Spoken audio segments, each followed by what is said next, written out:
Something was off the wall the moment Parker Schnabel showed up at camp in the most recent episode of Gold Rush, according to his team. Profound was about to transpire. A huge piece of machinery rolled into the site behind him, changing the atmosphere from ordinary to electrified. Men who always faced each new day with a calm resolve now resembled youngsters discovering Santa had arrived. Instead of presence, Parker was providing authority. The Volvo EC750 excavator, his most recent acquisition, was resting on the trailer. An enormous and intimidating device that immediately attracted gas upon its unveiling. Not a toy, with a price tag of over $500,000. A high-stakes gamble it was. It wasn't an impulse buy for Parker to bring in that equipment. A looming deadline awaits the youthful mine boss, who is now 31 years old. This man's water contract is about to run out. The parade's presence on the ground would be meaningless in the absence of water. After the contract expires, the state cuts ties with him, leaving him with a bounty of gold worth countless ounces that is bound in an oath. Parker felt the need to respond to this pressure. He took a daring decision to spend substantially on machinery that could accelerate their operation rather than relying on chance or hoping for favorable circumstances. Parker saw more than just horsepower in the excavator. Time was symbolized by it. Every day, as the alarm became louder, he would resolve to dig more quickly, move more date, and extract as much gold as possible before the cutoff. His grandpa, the late John Schnabel, would be proud of this choice. Now that Jay is no longer with us, Parker must shoulder the burden of his legacy as both the owner of the mining claim and the foreman overseeing the team. With his 2 jobs on the go, he's had to make tough decisions before, but none as big as this one. While the EC750's effects may not be immediately apparent to people outside of the mining industry, Parker's crew saw its arrival as a paradigm shift. With a 500 horsepower engine and a bucket that can contain an incredible 8.5 tons of date, the machine is built for efficiency like they've never imagined. For the layperson, it's easy to see how the excavator can accomplish more in a day than a smaller machine might in a week. They are getting closer to their objectives with each scoop. Due to diminishing water rights, the value of each load of parade is increasing at an unprecedented rate. The team stood there, smiling broadly, gazing at it as if it were the largest present under the tree. Even though they were excited, Parker didn't dally in reminding them how important it was. Standing before the workers, he stressed the importance of not taking this $500,000 investment lightly. He made it clear that he would not stand for any machine damage, including scratches or dents caused by Kayla. The message reached this excavator, injured it, and there would be repercussions. His remarks were a mixture of human gravity and impact. This wasn't just any tool, he wanted his staff to know that. It was an essential part of their season-long plan to stay alive. The crew's enthusiasm was encapsulated by machine operator Brennan Rule's reaction as he was the first to take the wheel.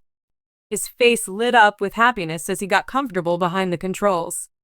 Admitting he had never anticipated Pocket to bring something so enormous into the site, he was amazed by the size of the machine.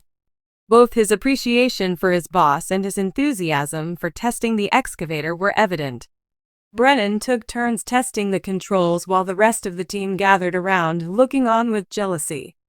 Although they all desired a tone, they were also aware that Parker's warning would loom over any operator who interacted with it.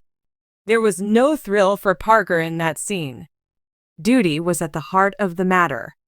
He knew he was putting himself in a very precarious position by making such a large investment. With $500,000 riding on a single machine, mistakes could not be afforded. However, the possible reward was just as enormous. The EC750's potential to provide them with an advantage in hitting their targets before the water ran out hinged on its proper operation. Nonetheless, PA was aware that the equipment wasn't the only factor. How the crew would deal with it was the main concern. He found encouragement in their enthusiasm, but I also needed them to grasp how grave the situation was.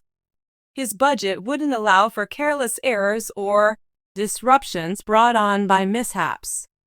The season's turning moment came with the arrival of the excavator. The crew's capacity to relocate Earth to a level commensurate with the gravity of their dilemma was suddenly at their fingertips.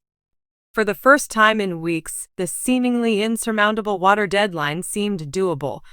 The EC-750 made it more than just feasible to extract enough gold before the cutoff.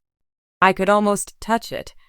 Bringing a huge Volvo excavator into camp was a risk, but it was appropriate for Parker Schnabel given the season's stakes. It was worth it for the young miner to put his family's aspirations and legacy on the line for his workers. The question that fans of Gold Rush are seeing this chapter play out isn't if the excavator will alter the course of events. Actually, it has. Whether Parker's team can match their boss's resolve, treat the machine with dignity, and maximize the limited time they have will be the true test. Because every second counts in the Yukon. Parker has made no secret of the fact that he is not going to leave any gold on the table this season. While the Gold Rush prepares for another strong season, there are other factors that are attracting attention. This year, the industrial yards have also served as a battleground. As for Rick Nest, Tony Beats, and Parker Schnabel, the ability to outspend, outquip, and outmaneuver others with state-of-the-art machinery is just as important as ounces recovered in the quest for gold. Parker Schnabel's equipment push.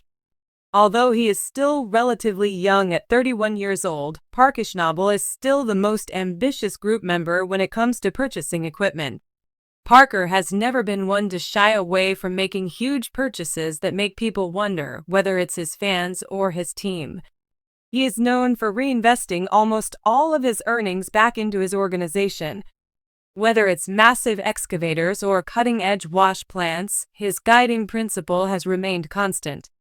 Just process more money, move more dots, and the gold will speak for itself. Once again, Parker has demonstrated his readiness to perform at a higher level going into this season.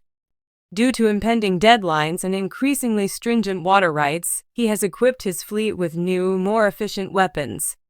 The Volvo EC-750 excavator, which costs $500,000, isn't merely a showpiece. He can transfer unprecedented amounts of earth before time runs out thanks to these lifelines. Parker, who is known as both Mon and Foreman, claims that these actions are not an act of vanity. Their focus is on staying alive. The machinery enterprise of the Beats family. Contrarily, Tony Beats has, from the very beginning, based his empire on machinery. Tony is well known as a king in the Klondike mining community for his abilities to operate enormous machinery and give new life to dilapidated behemoths that his competitors would rather discard. It ranges from massive dredges to armies of dozers. For Tony, machines represent power and aggression.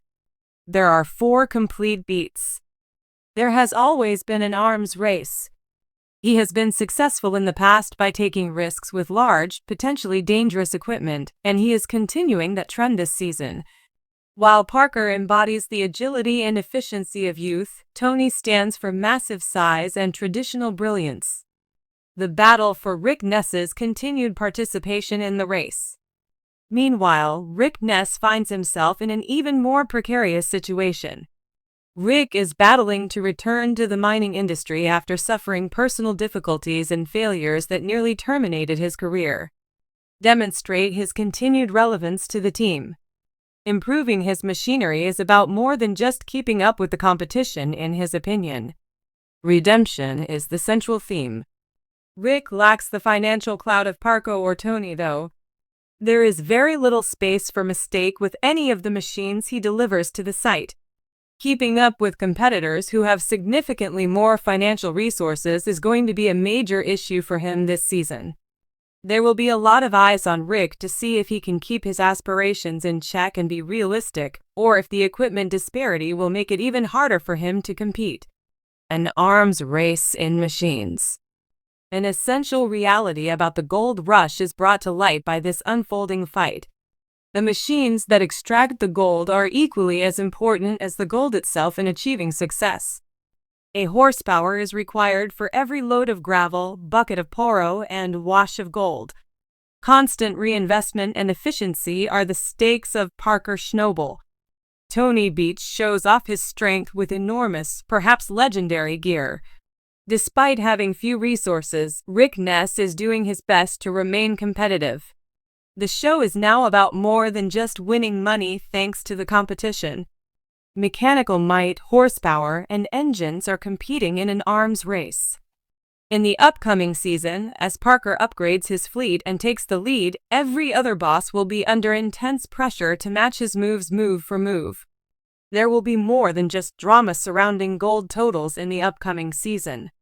It alludes to the sound of engines roaring, the risk of million-dollar machinery, and the ongoing mystery of which little fleet will survive. Although winning is the ultimate aim, the machines are the